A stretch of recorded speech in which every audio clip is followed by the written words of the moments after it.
I'm Professor Kenneth Hansen of the University of Central Florida Judaic Studies program, and I'd like to share, with a little help from AI, some important insight about the most horrific genocide in all of human history, the Shoah, otherwise known as the Holocaust.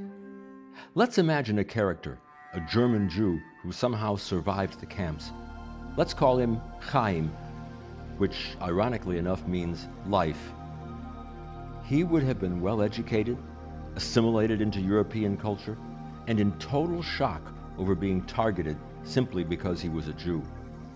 Perhaps we can let Chaim take us through the tragedy and the camps of death, reminding us at every turn where the Nazi reign of terror would inevitably lead. Germany is my home. At least it was. Now my home is gone. My family is gone.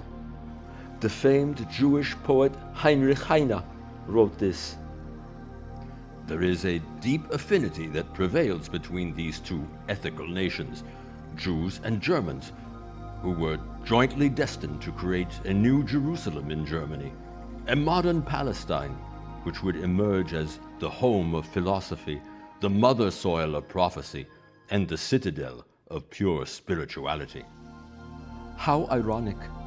Why was the Holocaust hatched in Germany, of all places? Was there something special, something different about Germany? My Germany, where I was a successful banker with a happy family, a beautiful wife and 3 children, where we Jews never felt more at home?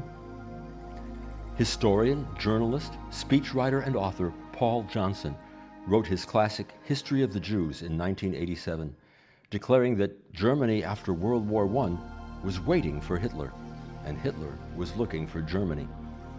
Sounds reasonable, doesn't it? Sounds logical, and it must be true. I read it in a book. But if Nazism was destined to arise in my Germany, how do we square that with the fact that in 1924, the Nazis received only 3% of the vote? Does that really sound like Germany was waiting for Hitler? Consider that 4 years later, in the elections of 1928, the Nazi vote actually decreased to 2.6%. In that year, 30% voted socialist and 11% voted KDP, communist. So maybe it would be more appropriate to say that Germany was waiting for Stalin. Of course, we have to ask, how did Hitler rise to power in such a political environment? Answer, he triangulated. Triangulation is about presenting one's ideology as being above and between the left and right sides or wings of a traditional democratic political spectrum. It involves adopting some of the ideas of one's political opponents, taking credit for the opponent's ideas, and insulating the triangulator from attacks. The easiest way to explain this is to look at the initials of the Nazi Party, NSDAP. NS stands for National Socialist, D for Deutschland, Germany, A for Arbeiter, workers, and P for party. So we have the National Socialist German Workers' Party. The name itself is a strange, triangulated jumble of right and left. National and German make us think of the political right wing, and socialist and workers obviously evoke the left. Hitler and the Nazis cleverly appealed to both. Some people ask, why didn't the political left unite and try to stop Hitler? Answer, Hitler's opponents were too busy fighting with each other. The socialists didn't like the communists, and the communists didn't like the socialists. End of story.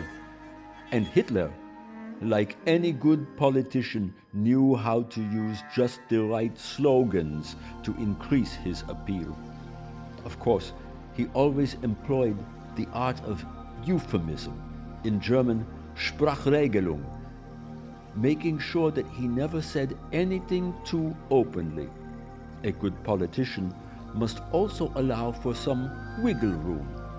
Germany, he said, needed more Lebensraum, living Only room. thus shall we gain the living space, Lebensraum, which we need. That appealed to good German nationalist sentiment, and he spoke of the Reich being Judenrein, free of Jews, literally clean of Jews.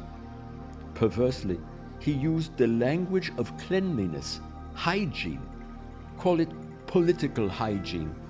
So I was considered unclean, my wife unclean, my children unclean, my entire community unclean. But the real issue remains. Why did the Holocaust originate in Germany? As we can imagine, there are multiple theories. One dominant theory, advanced by Daniel Goldhagen in his best-selling book, Hitler's Willing Executioners, Ordinary Germans in the Holocaust, is that Hitler was a direct result of a long series of developments specifically linked to Germany and German history. There's something special about Germany going way back to the old Teutonic tribesmen, a respect for order and authority, blind devotion to leaders, the militaristic clique of the Heels. Eliminationist anti-Semitism, argues Goldhagen, was the cornerstone of German national identity. And this type of anti-Semitism was unique to Germany. That's why ordinary German conscripts killed Jews without batting an eye. Victims of genocide, of mass murder in our time have been felled in a personalistic way, with the killer facing the victim, often bludgeoning the victim or cutting the victim with pre-20th century weaponry. In the 19th and early 20th century, prior to the Nazis' ascent to power, a virulent form of anti-Semitism became the cultural norm in Germany, which the vast majority of the German people accepted.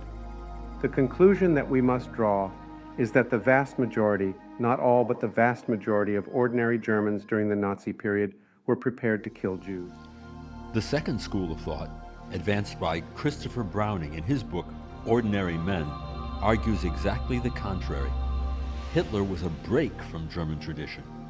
All European countries had anti-Semitic elements and anti-Semitic episodes, but Nazism per se had never been part of German history. German history was hardly unique at all.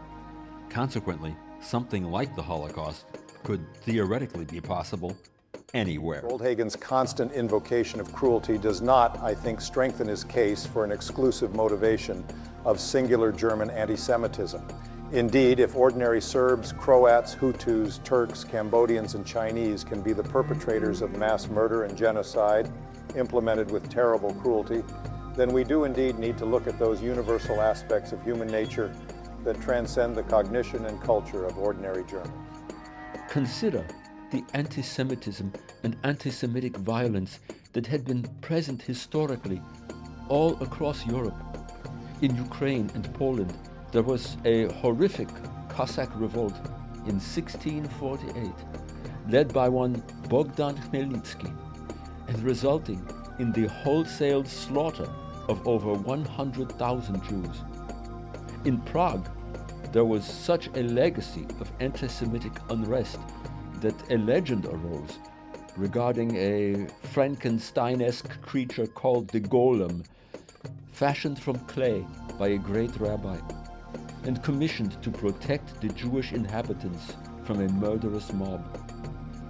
In the late 19th century, there was the notorious Dreyfus affair, in which a Jewish French military officer was falsely accused of treason and sent to Devil's Island for hard labor. In Hungary, there were anti-Semitic upheavals in 1919 and 1920. And in Russia, there was a series of violent pogroms, riots aided and abetted by the civil authorities and targeting over 100 Jewish communities. In fact, Germany makes a good candidate for the country in Europe with the least anti-Semitic violence. No wonder I, my family, and so many of my fellow Jews felt so at home there. Bottom line, It's not necessarily about which nation fostered a mentality suitable to bring about genocide. Arguably, we should look for other factors that make a real difference in the behavior of nations.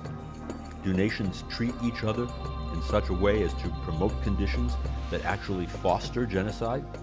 Is there a golden rule of international affairs that nations sometimes break? Specifically, in the aftermath of war, how do victorious nations treat the vanquished? Through the principle of involvement or punishment? Consider a bit of history. After the Napoleonic Wars, the victorious nations of Europe gathered at the Congress of Vienna to put the continent back together and chart a course for the future. The idea was to involve the defeated country, in this case France. No harsh punishments would be inflicted, no penalties exacted. The result was relative peace across Europe for almost a perfect century, from 1815 through 1914. But after the First World War, the Treaty of Versailles represented a very different approach. The vanquished country, Germany, was to be punished. Of the many provisions in the treaty, one of the most important and controversial required Germany to accept sole responsibility for causing the war, and under the so-called war guilt clauses, to disarm, make substantial territorial concessions, and pay reparations to certain countries that had formed the Entente powers. The total cost of these reparations was assessed at 132 billion marks in 1921. This was a sum that would have taken Germany until 1988 to pay in full. The result was a peace that lasted not a century, but from 1919 until 1939. The contrast of these two treaties was the subject of the doctoral dissertation of a great American statesman who later released it as a full-length book, A World Restored, Europe After Napoleon. The author's name? Henry A. Kissinger. Hindsight being 2020, humiliating Germany was not the right way to go. There was even a group of ex-military men called the Freikorps who felt the humiliation so deeply that they actually got together to reminisce about the trench warfare of World War I. I fought in the Great War myself, on Germany's side, and I knew some of these people. The obvious commentary is that things in Germany had to be pretty humiliating to get people reminiscing about trench warfare. Yet none of us Jews, including my own wife and children, could have begun to imagine what was soon to befall us. Did we learn anything about international affairs after the catastrophe of World War II? What is Germany like today? Answer, still very orderly, still very respectful of authority, but nothing at all like the Nazi era. And this, above all, is proof that nations can indeed be rehabilitated. But do we have the will? And what are the implications for today's world? When it comes to the Holocaust, there are never any answers, and try as we might to find them, only more questions loom.